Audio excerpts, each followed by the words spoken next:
Здравейте!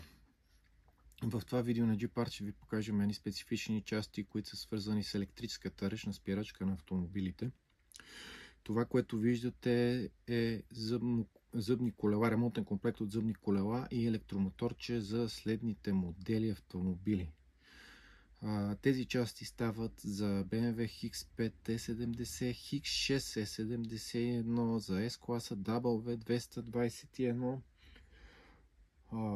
за Renault Laguna 2, Renault Laguna 3, Scenic двойката, Space 4 и за доста модели от гамата на Ford.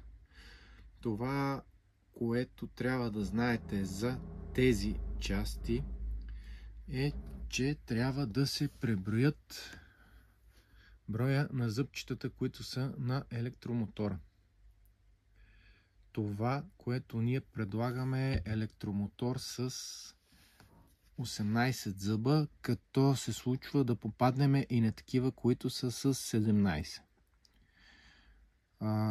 Това, което трябва да направите, ако броя на зъбчетата на вашия мотор не съответства с този на нашите, е да си закупите и комплекта от 4 броя зъбни колела. Това нещо се прави, за да може на практика да си рециклирате механизма и да работи коректно, тъй като има леко разминаване с 18 зъбното моторче и когато се подменят тези зъбни колелца, които са вътре в модула, на практика ще работи безпроблемно.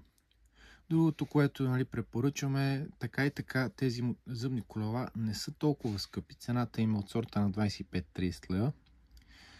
Независимо от броя на зъбчетата, които имате на механизма си, да ги подмените и тях, тъй като по този начин вие ще си рециклирате модула отвътре.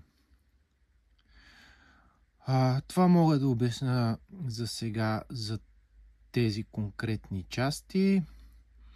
Може да ги намерите в нашия сайт jeeparts.bg, като ще сложим линк в описанието и очаквайте скоро да качим и още доста нови клипчета, които ще бъдат свързани с други специфични части, които предлагаме.